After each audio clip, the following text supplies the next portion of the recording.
다 아시는 것처럼 최수근 상병 순직 사건 발생이 9개월이 다 되어갑니다.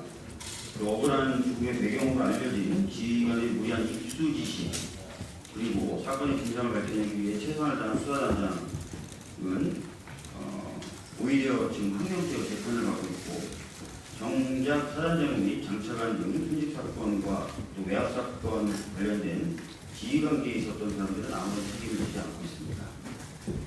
대통령실까지 관여가 돼 있을 것이다 라는 이 사건에서 오히려 핵심 피의자 중 한 명인 이종섭 전 국방부 장관 갑자기 후주대사로 임명되더니 국민적 비판에 직면하자 25일 만에 대사직을 내려놓는 총극을 벌이기도 했습니다. 이런 윤석열 정부의 비상식적인 실실에 대한 국민의 평가가 이번 22대 총선의 결과로서 나타난 것 아닌가 싶습니다. 그래서 저희들은 지난 10월에 발의됐고 등록으로 패스트트랙으로 지정됐던 최수근 상병 외압 사건 관련된 특검법의 처리를 다시 한번 강력하게 요구하는 바입니다. 현재 국민의힘 내부에서 일부 의원들이 개인적 입장인 문제로 이 법을 처리해야 되는 것 아니냐는 입장을 밝히지만 여당의 지도부 차원에서는 어떠한 입장 표명도 좀 없는 상태이고 오늘부터 본격적으로 논의를 해나가야 되는 상황이기 때문에 저희들의 강력한 의지를 좀 천명할 필요가 있다고 생각합니다. 그래서 오늘 의원님들 국회의원님 좀 모욕식사 말씀을 드렸고요.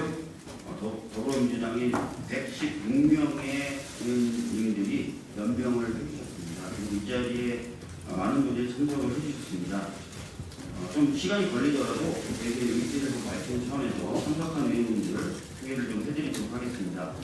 연명을 하신 의원님들은 따로 저희가 명단을 발표해드리고요. 참석해 주신 의원님들은 호명을 좀 해드리도록 하겠습니다. 강민정 의원님, 강선우 의원님, 김민석 의원님, 김병수 의원님, 김현배 의원님, 김정호 의원님, 김태년 의원님, 남민순 의원님, 맹성규 의원님, 민병석 의원님, 박정 의원님, 박찬대 최고위원님, 신정 의원님, 신영명 의원님, 오기영 의원님, 이수진 의원님, 이용선 의원님, 이해식 의원님, 이모경 의원님, 전재수 의원님, 그리고 정청래 최고위원님, 김성준 의원님, 최혜영 의원님, 한준호 의원님, 호수정 의원님, 홍기현 의원님, 양경수 의원님, 김영진 의원님, 장경태 최고위원님이 참석해 주셨습니다. 그리고 당선인 분들 중에서도 오늘 바쁜 일정임에도 불구하고 현장까지 함께해 주신 분들이 계셔서 따로 또 소개를 좀 해드리도록 하겠습니다. 이용우 당선인님, 우승찬 당선인님, 최현일 당선인님, 최민희 당선인님, 윤종근 당선인님 참석해 주셨고 박희성 당선인님 참석해 주셨습니다. 네? 백혜련 의원님도 참석해 주셨습니다. 그리고 이번에 아쉽게 당선되지 못하셨지만 마음을 같이 하고 싶다고 의사를 밝히신 홍기호 위원장님도 그렇게 하셨다는 점 말씀을 드리도록 하겠습니다.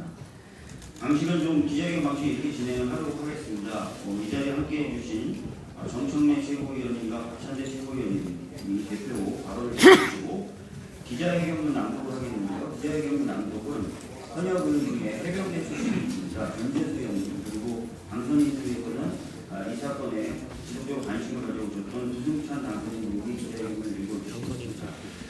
참고로 말씀드리면 저는 해병대원 사망사건 관련된 TF 단장을 맡고 있는 학중입니다. 정작 제 얘기 아니고요. 자 그러면 두 분 최고위원님 말씀 연이어 듣고 그다음에 기자회견문 낭독으로 들어가겠습니다. 정충래 최고위원님 모시겠습니다. 네, 정충래입니다. 이번 총선은 정권 심판 선거였고 국민 승리 선거였습니다. 그 정권 심판에 한 줄기로서 최상병 순직 사건, 수사 외압, 도주대사 사건까지 포함되어 있다고 저는 생각합니다. 수사받아야 될 사람들이 공천장을 받고 총선에 출마를 했습니다. 국민들의 화를 더 돋구었다고 생각합니다. 민주당은 최상병 특검법을 반드시 21대 국회 임기 안에 통과시킬 것입니다. 윤석열 대통령의 수용 여부가 총선 민심 수용 여부의 바로미터라고 생각합니다. 최상병 특검법을 거부한다는 것은 어쩌면 총선 불복이다라는 생각을 갖게도 할 것입니다. 국민이 원하는 최상병 특검법 국회에서 통과되면 윤석열 대통령은 거부권 남발 버릇을 고치시고 국민의 준엄한 명령에 따라 수용하시기 바랍니다.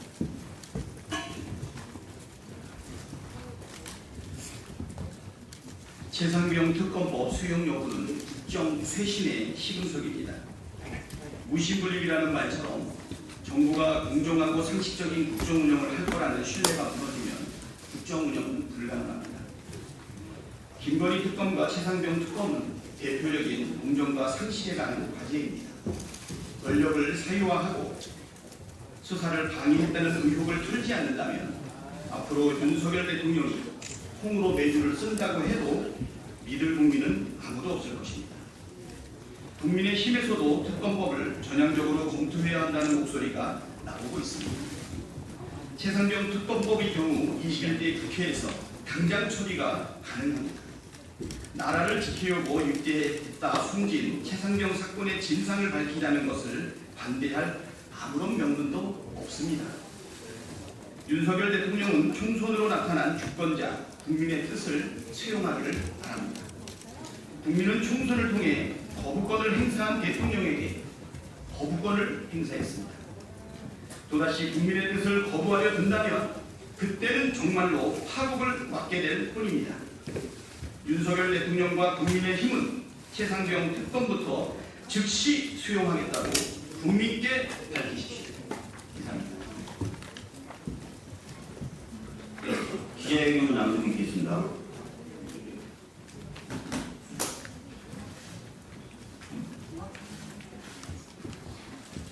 해병대 병장 출신 전재수 의원입니다. 기자회견 문을 읽도록 하겠습니다. 21대 국회에서 최상병 특검법을 반드시 통과시킵시다. 신속 처리안이 건으로 지정되었던 고 최상병 순직 수사 외압 등에 관한 특검법이 지난 4월 3일자로 본회의에 자동 도입됐습니다. 이제 21대 국회가 50일가량 남았습니다. 이 기간 동안에 최상병 특검법을 반드시 통과시켜야 합니다. 국민들께서는 이번 총선으로 윤석열 정권과 국민의힘을 매섭게 심판하셨습니다. 그 심판의 이유 중 하나가 바로 이 최상병 사망 사건입니다. 대한민국 장병의 억울한 죽음과 수사 외압 의혹, 거기에 핵심 피의자 이종섭 전 장관의 호주대사 임명과 도피성 출국 이후 25일 만의 사퇴까지 국민들께서는 대한민국의 상식이 무너지는 장면을 똑똑히 목도하였습니다. 그 결과 투표로 심판하셨습니다. 국민을 두려워하지 않고 국민을 우습게 하고 국민을 무시하는 윤석열 정권에게 국민이 여기 있다는 것을 보여줬고 국정기조를 바꾸라 명령하셨습니다. 국회도 이러한 민심을 받들어야 합니다. 윤석열 대통령실은 총선 참패 이후 국민의 뜻을 겸허히 받들겠다 하며 국정을 쇄신하겠다 말했습니다. 국민의힘 역시 국민의 해초리 겸허히 받들겠다고 말했습니다. 이 반성이 진심이라면 말만 하지 말고 행동하십시오.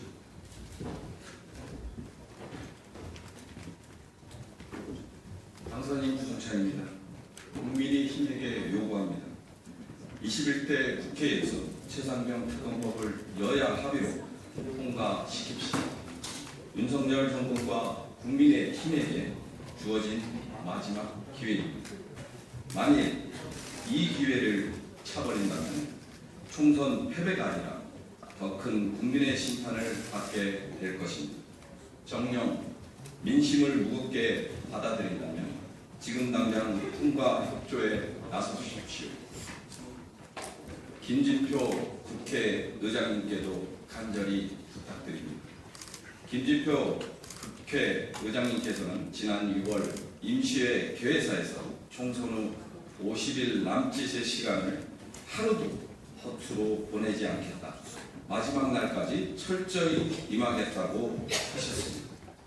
이 시기를 훗날 21대 국회의 전성기였다고 말할 수 있을 정도로 준비하겠다고 말씀하셨습니다.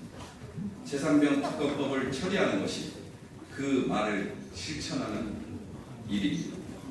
훗날 이 기간이 21대 국회의 전성기였다 생각할 수 있도록 본회의 안건으로 상정시켜 주십시오.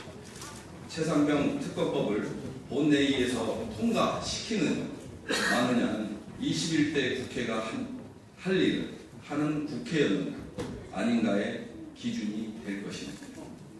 부디 21대 국회가 불명예스럽게 마무리되지 않도록 국민의힘도 특검법 처리에 동참해 주십시오. 더불어민주당 21대 국회의원과 22대 당선인은 남은 국회 기간 동안 최상병 특검법을 통과시키기 위해 온 힘을 다하겠습니다. 2024년 4월 15일